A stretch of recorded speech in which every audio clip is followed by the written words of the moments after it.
Hello, hello, hello, everyone. Welcome back. Good morning, good afternoon, good evening. We're going to be reading chapter 2 in part 1 of Chakra Healing by Margarita Alcantara. And in chapter 2, in this chapter, we'll discuss the most common methods used by practitioners to harness chakra power, how the methods work, and also she's going to share some recommendations for when to receive a professional acupuncture or Reiki treatment to help heal the chakras. She's also going to offer advice on how to maintain a balanced chakra system and how to create a sacred healing space at your home or in your office. So we're going to go over all the methods. This way you can find something that resonates with you. Harnessing your chakra power. There are a number of different methods we can use at home to help heal our chakras, including visualizations and meditations, changing old habits, practicing yoga, using crystals and essential oils, and getting the most out of our food. Because different people feel drawn to different healing techniques, a range of methods are covered in this book. I generally recommend that my patients choose healing techniques that they feel most drawn to, since one technique is not necessarily better than the other. That being said, if you're experiencing physical problems, it may help to begin with dietary changes, yoga, massage, acupuncture, or other body work first. If your struggles relate to the mind or heart, meditation, crystal work, or essential oils might be a good starting point. Meditation and visualizations. Meditation is a form of mental exercise that trains the mind to stay focused on a particular object, goal, or sensation, such as your breath. The purpose. Meditation is a way to calm mental chatter. When practiced regularly, it can help transform consciousness in a way that promotes inner peace, mental clarity, emotional positivity, deep knowing and concentration, as well as ground us when we feel scattered. By maintaining a specific focus like the breath, a mantra, or another tool, the mind can stop wandering and get lost in thoughts, emotions, or other mental distractions. The mind can stop wandering and getting lost in thoughts, emotions, or other mental distractions. Meditations can also include visualizations, where you create a mental image toward a specific purpose. Envisioning the colors or flow within a chakra can help you connect to them and strengthen them. And I will add, there are many wonderful chakra healing meditations on YouTube. I follow someone on YouTube. Her name is Jessica Helsop, Helsop. She has a shorter version for each chakra. They're about 10 minutes long. It's a healing for each chakra, so you can do a different one a day, or if you're focusing on a certain chakra. And then she also has longer ones, and her voice is so wonderfully soothing. And I really love that she has anything from 10 minutes up to ones that play for over 8 hours that you can listen to during your day or while sleeping, whatever works for you. So it's a little something for everybody. I'm sure there's many others on there. That's just the person that I follow. All right. Because meditation involves the ability to observe distracting thoughts and emotions without judgment, we learn to control our reactions to stimuli that might otherwise create painful or upsetting reactions. This skill, called mindfulness, can be an incredibly powerful tool for cultivating calm and compassion in your daily life. For the purposes of this book, it can also be a way of connecting with and strengthening your chakras. You can use meditation to get in touch with what you're holding in a particular energy center, helping you become more connected with your physical and energy bodies. How it's implemented. There are many ways to meditate. You can be sitting or lying down. You can be still or meditate while engaging in an activity such as walking, creating art, playing music, or journaling. Some people practice 5 to 10 minutes a day, while others may meditate for longer. In part 2 of this book, we'll cover different meditation exercises that help heal the different chakras. Most will not require you to meditate for longer than 5 to 10 minutes at a time. Why and how it works. Meditation is a practice that has been time-tested throughout the ages. It has enjoyed a resurgence of interest in the past couple of years, no doubt because many of us want to cultivate a practice to quiet our mind and create peace within our busy lifestyles. But it's not just a fad.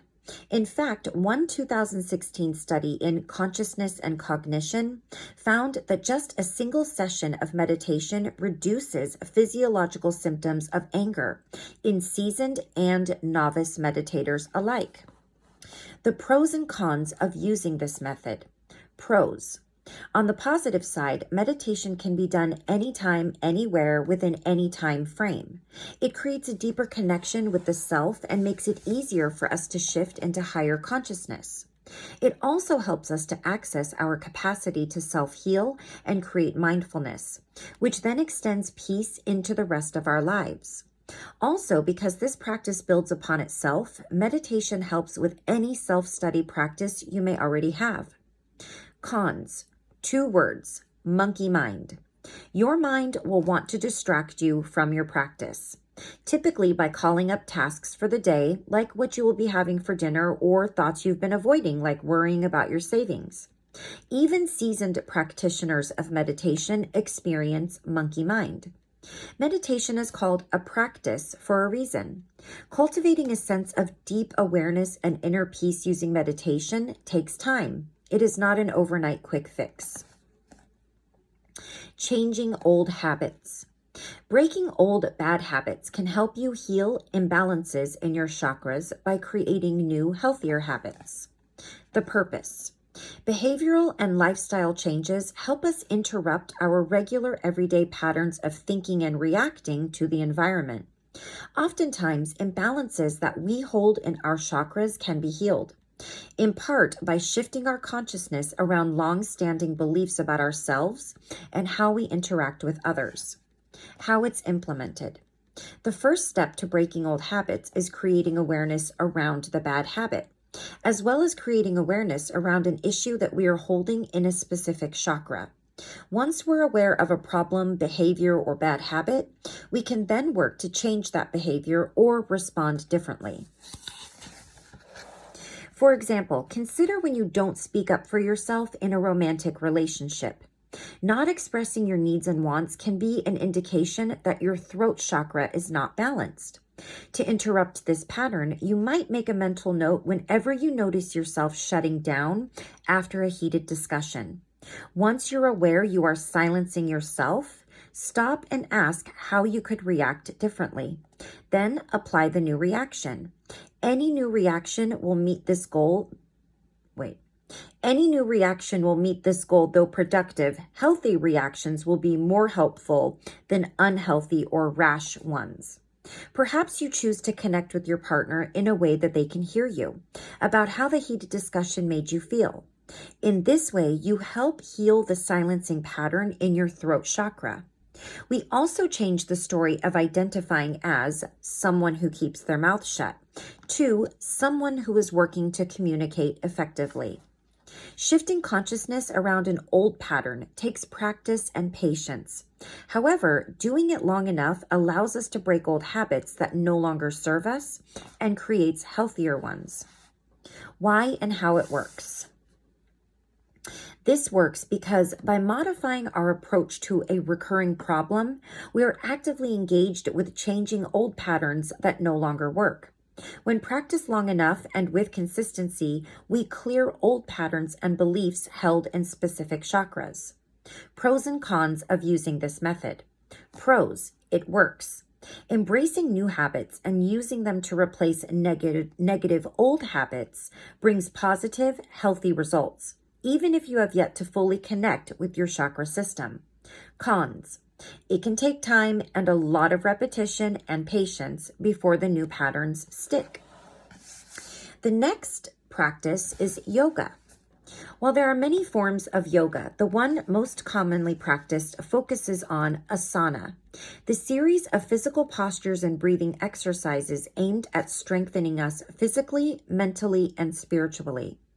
Purpose. Asana is the program of physical postures that provide physical strength and stamina and are designed to create awareness and connection with the body through movement. Asana yoga is a great tool for self-transformation on various levels: physical, mental, and spiritual. How it's implemented. Through physical exercises and breath, we connect the mind with the tissues of our body. A variety of yoga postures help open various locations within the body, which brings awareness and balances to the chakras. When practicing yoga asanas, we move the body into different physical postures and then hold those poses for set periods of time. At the same time, we control our breathing in different ways, helping energy circulate throughout the body and cultivating mindfulness. There are different yoga styles, some of which can be particularly useful in balancing the chakras. Kundalini yoga, for example, uses specific physical poses, chanting, breathing techniques, and meditation to try to awaken the Kundalini energy that moves through our chakras. More advanced yoga postures have a higher risk of injury, like the headstand and shoulder stand, for example, and are not appropriate for beginners or anyone with a neck injury, and should be done with the support and guidance of a trained yoga teacher. Why and how it works. Yoga helps bring vital life force into the chakras, creating awareness and opening the chakras. In general, yoga assists with grounding us in our bodies through a sensory experience. This is especially useful for those of us who tend to spend too much time in our heads, engaged in mental activities, and less time rooted in the earth's energy or fully present in our physical bodies. It also brings attention to how our postures affect how we move through the world. For example, when we experience grief, we have a tendency to bring our shoulders forward, creating a concave movement with our bodies. In relation to our energy body, we do this to protect our heart chakra. However, if we keep this posture for a long time, it can create physical problems in the shoulders or upper back. Practicing yoga helps us become aware of the tightness in our shoulders and upper back, engage with it, and ultimately release it. Pros and cons of using this method of yoga. Pros. Because yoga requires a lot of physical movement, it can be an excellent form of exercise. Yoga classes tend to be held in quiet studios, so they can be relaxing and great for stress management. Because yoga cultivates awareness of the body, some people find it helps them practice healthier eating habits and other positive lifestyle changes. Also, yoga doesn't usually require a lot of expensive equipment. And you can, of course, always do it at home. You don't need to go to a professional yoga studio to practice yoga. But you should always listen to your body. And if you can't do a fancy pose, don't care. Do what feels good. And any good teacher even on YouTube will constantly remind you of that. Cons. Yoga classes can be expensive and they may not fit into everyone's schedule. While there are many free yoga videos online, learning yoga as a beginner can be difficult because without a teacher to guide them, it can be tough to know whether or not one is practicing specific poses properly. Some new practitioners experience pain, especially headaches or muscle soreness, while their body adjusts to the postures, energy shifts, and physical exertion of yoga practice. It also takes time to obtain optimal results from yoga, and yoga must be done in conjunction with self-study and cultivation of stillness to truly support chakra healing. That's why I love doing Kundalini, because even though it's not first and foremost a physical form of exercise, the goal is not you're going to lose weight, you're going to tone up. You absolutely practice stillness. In fact, in between each asana, which is each exercise, the goal is to sit in total presence and stillness and feel the energy of your body. Feel the way you have shifted it, the way you have moved it within yourself and even around yourself. And if you can manage that, you've done your work with the breath, with the actual yoga Kriya, that's what they call it, a Kriya. So you're doing a Kundalini Yoga Kriya, which is just a specific set of movements for a specific reason. So the next option to use for healing the chakras is crystals. Crystals are used to draw out or redirect energy, as well as to develop the strengths associated with the particular stone. They are also used to rebalance and heal. The purpose. Working with crystals and stones helps us engage with the natural earth energy to nourish our strengths and gifts. It also helps us to release what no longer serves us, tap into our gifts, restore balance, heal, and elevate consciousness. Crystals can be used in many ways to address various challenges. How it's implemented. There are many ways to work with crystals. One common way is to keep a small crystal on yourself, whether worn as a pendant, earrings, or bracelet, or carried in your pocket. Carrying a crystal on your body keeps its energetic frequency resonating with you throughout the day. Another way to work with stones, especially when doing chakra healing, is to lie down in a comfortable spot. Place chakra-specific crystals on their particular chakra and allow yourself to meditate or simply clear your mind while the stones amplify what you're currently working on. Whether it be to release something from a certain chakra, cultivate your gifts, break patterns, or work toward another goal. Another great way to use crystals is to hold them in your left, as that's the receiving hand, during meditation, so you can receive the beneficial healing vibrations of the crystals, or the crystal. Why and how it works. Recall our earlier discussion of how everything is energy vibrating at its own particular frequency. Crystals, too, each have their own particular vibration and purpose. By choosing one to help you with a certain goal, or by allowing yourself to be drawn to one in particular, you align yourself with the vibration of that stone, as it works directly with your energy body, and often benefits the physical body as well. For instance, rose quartz not only helps the heart chakra, but also helps reduce blood pressure. It's all related. Pros and cons of using this method. Pros. Crystals are aesthetically pleasing to look at, effective, easy to use, and versatile to work with. The effects of crystal healing can also be easily felt. You can literally feel the pulsing in your hand when holding a crystal that is perfect for what you're working on. Cons. It may take some time to become familiar with how to work with crystals. Cost and finding the right crystals may also be challenging, but the internet makes it easier to find the specific crystals you need at a good value. I will disagree right there with her and say a few things about crystals and what I've learned about them. I own a lot of them, but I don't do any crystal work. You have to cleanse them constantly because they do hold negative energy, since everything is energetic frequency. 2, you should pick out your own crystal. You should not buy them online. If you do, definitely, I would say always cleanse your crystals, whether you're buying them in person or not, since other people have touched them. They've been in an environment with many different personalities and energies. But I would say if you can avoid it, don't buy them online. And the third thing is that you don't want to buy or use crystals that are heat treated or artificially colored. It actually does the opposite for you. I did read that. And before I buy any type, like I have a crystal that is it's just a clear quartz, but it was dyed blue. I would never work with that crystal because it's not naturally blue. It's just dyed that color. So you have to watch out for that things are actually the actual crystal. They're not heat treated, they're not color treated, and you're not working with them. And I would say pick your own out if you can, whatever it is that you're drawn to, if you possibly can. And to definitely cleanse them when you bring them home. And it can be as elaborate of a ceremony or as simple as a ceremony if you like. You can run some sage, you can run incense over them, you can hold them in your hand and ask that the crystal be cleared of any negativity. You can put them in the sun, in the moon. Some of them, if they're not porous, you can put them in water.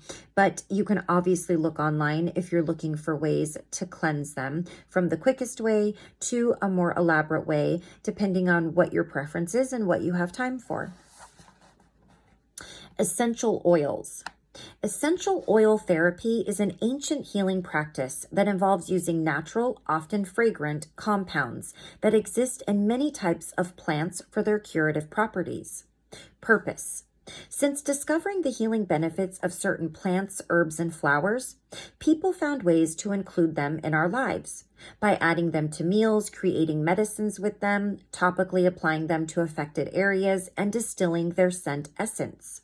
While many people already know that essential oils smell fragrant and pleasant, each plant also has its own energetic resonance, allowing each one to treat both the subtle energy body and the physical body. For those of us who think too much, essential oil therapy is great because it bypasses our thought processes and vibrates with us on a primal level. It can help us shift from being in a place where emotions are overwhelming to a place where we feel more able to take a breath and ease into our next steps. It's also useful in body work, helping to release tension in the muscles and treat specific types of pain. I think when she refers to body work, it's massage or even using like qigong, like tapping, or like, I don't know if you've ever heard of the 8 Ns, but cupping certain areas of your body. I think it can be used in a few different ways, or simply using a diffuser. There's lots of ways, and I'm sure she'll go over those later in the book. How it's implemented. To help the chakras heal, applying 5 to 6 drops of a particular essential oil to a certain chakra can ground, center, release, or open it. Mix a few drops of your selected essential oil in a carrier oil, so you have to add it to an oil in order to use it, and apply the chosen oils with a cotton ball or massage them into the chakra directly. When using essential oils on the body, be sure to dilute them in carrier oils. I don't know, I could be mistaken, but I'm pretty sure when she says that, she means maybe vitamin E oil, coconut oil, olive oil, something like that, something that's going to hold it for you. Particularly those that are highly irritating to the skin when used alone. So yeah, it's better for the skin, I guess. They're called carrier oils because they actually carry the essential oil for application. A good carrier oil to use is jojoba, which you can find at your local food store. Yeah, that's another great one. You can enhance the healing experience by combining a meditative practice right after application of the essential oils. Why and how it works. Essential oil uses go deeper than simply smelling good. They access our energy body and physical body, often connecting them together in synergy and creating healing on various levels. They are particularly effective for chakra healing because they bring the energetics of the oil to the chakra, helping us to connect with it. And because the healing happens on a base level, it bypasses the brain, immediately accessing our internal healing. Pros and cons of using this method. Pros. The healing that essential oil therapy brings is quickly accessible. Quality oils are also easy to find. They can travel with you, and there are many ways to work with them. By applying them to the body, diffusing them in your living or workspace, creating blends and elixirs, among others. Cons. Because some essential oils may irritate the skin, they are not recommended for topical application on the body without a carrier oil. Also, ingesting oils is not recommended because they can inflame the digestive tract. And some oils, depending on the manufacturer, are adulterated. In addition, although essential oil therapy is powerful, it should be used in conjunction with other modalities to cultivate inner healing to help you achieve chakra balance. Food and diet. A lot of us don't want to hear this one because it's so tough, but I think this one's probably the most helpful for the long term, especially if you're trying to heal some heavy stuff with your physical health, some heavier dis-ease or illness. Food is not only a way to sustain your physical body, but a way to support your energy body as well. The foods you eat can help your chakras heal energetically. Purpose.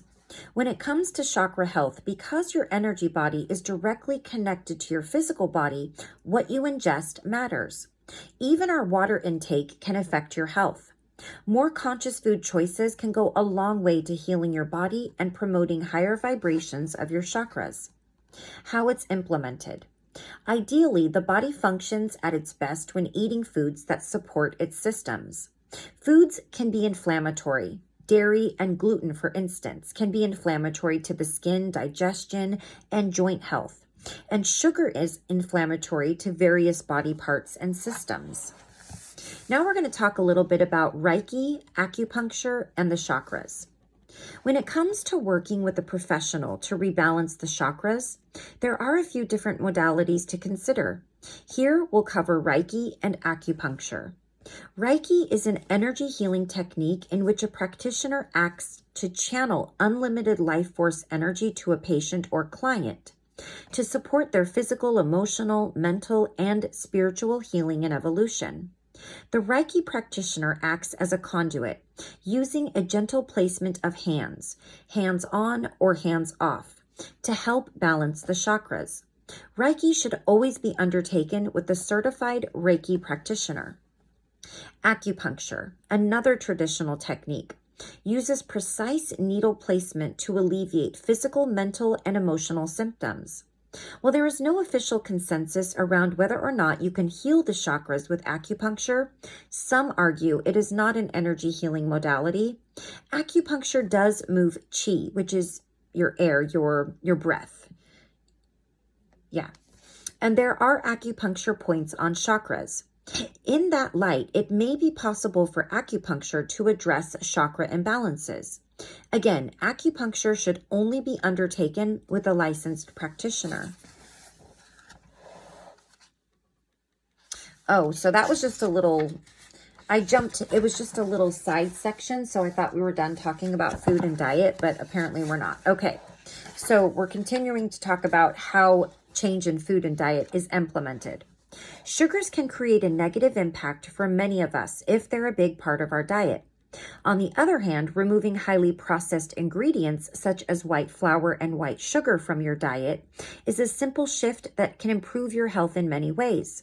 When you eat more clean foods that are less processed, more sustainably harvested, seasonal, organic, locally sourced, and made with fewer additives and more whole ingredients, your physical body benefits. When your physical body benefits, your energy body benefits as well.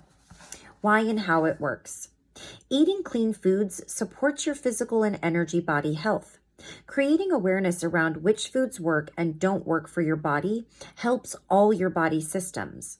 For instance, by promoting cell growth, bone growth, muscle, organ, and gland health, and mental functions. By extension, this all benefits your energy body. Pros and cons of using this method. Pros. There are many choices and options to support your physical and energy bodies with food. And when you implement them, it can be healing to both your physical and energy bodies. Cons. Eating healthy is much easier said than done. Clean, organic, sustainably grown food can be expensive, which I feel is so asinine, and can be tempting to purchase convenient fast food rather than cook healthy food at home. Maintaining balance in your daily life. As we start to open up into the power of our chakras, it is important to maintain our raised vibration or positive energy in daily life. Why? Because when we are healing ourselves on various levels and clearing our chakras of denser energies, it is important to keep our energy and space clear and protected, as well as keep our vibration resonating at a higher frequency. This helps maintain chakra balance. Regularly cultivate mindfulness and practice gratefulness. By regularly cultivating mindfulness, we keep ourselves in the present. When we ruminate and get depressed, we often dwell on the past. When we experience anxiety, we are worrying about the future. Staying in the present allows us to show up fully for ourselves. Practicing gratefulness also elevates vibration. Maintain your energy through movement. Whether it be yoga, qigong, or other physical activity, it is important to regularly maintain clarity of mind, body, and spirit. Bless yourself with sacred white sage. I love sage. I will admit I don't love the way it smells, but I really do love sage. Okay, so let's see here. Sacred white sage is an herb used by Native Americans for its powerful clearing properties. It clears negative energy from your body or your living space. Clearing a living space or ourselves with sacred white sage is called smudging. To smudge a living space, light the tip of a bunch of sage with a match or lighter. Allow the smoke to plume and use your hand or a feather wand to waft the smoke to areas of the home, starting clockwise from the front door, blessing all items along the way, until you reach the front door once more. To smudge yourself, use your hands to direct the smoke toward your body, blessing all parts of your body, especially your chakras down your midline. As you do so, say aloud, I bless my arms, I bless my throat chakra, I bless my chest, and so on. Make sure to tap the loose ashes into a heat-resistant container every so often as you go along. Another option here is Epsom salt baths. Highly sensitive people, those who pick up other people's energy very easily, should consider taking Epsom salt baths once a week or every other week. The same holds true for those who have physical aches and pains, especially muscular ones. Epsom salt contains magnesium, which is easily absorbed through the skin during a bath and helps soothe muscular and other physical pain, as well as manage stress. In addition, it helps clear auras, which is especially useful for those who tend to take work home, have a difficult commute, work in a toxic office, or deal regularly with difficult people. Epsom salt baths are very detoxifying for your system and can even be used to ward off colds. Now we're going to talk about our sacred healing space if we should choose to create one. To create a sacred healing space, make an altar at home. Some recommended items include the following. Sacred white sage. So basically she's just going over what she just said to do with these things. So sacred white sage, as mentioned previously, this is used to smudge yourself and a location. To smudge a living space, you light the tip with a match or a lighter and allow the smoke to plume, and then you waft the smoke to areas of the space to be smudged. Here's a good one that I love is Palo Santo. Palo Santo, or holy wood in Spanish, comes from a tree that grows in Central and South America. It clears energy and strongly disperses negativity, especially evil spirits. Use it much the same as sacred white sage. The feather wand. Whether it is a large single feather or a wand bundle of feathers, for the purposes of smudging, use the feather wand to direct smoke toward the areas to be cleansed. I'm going to show you my feather wand. I have two.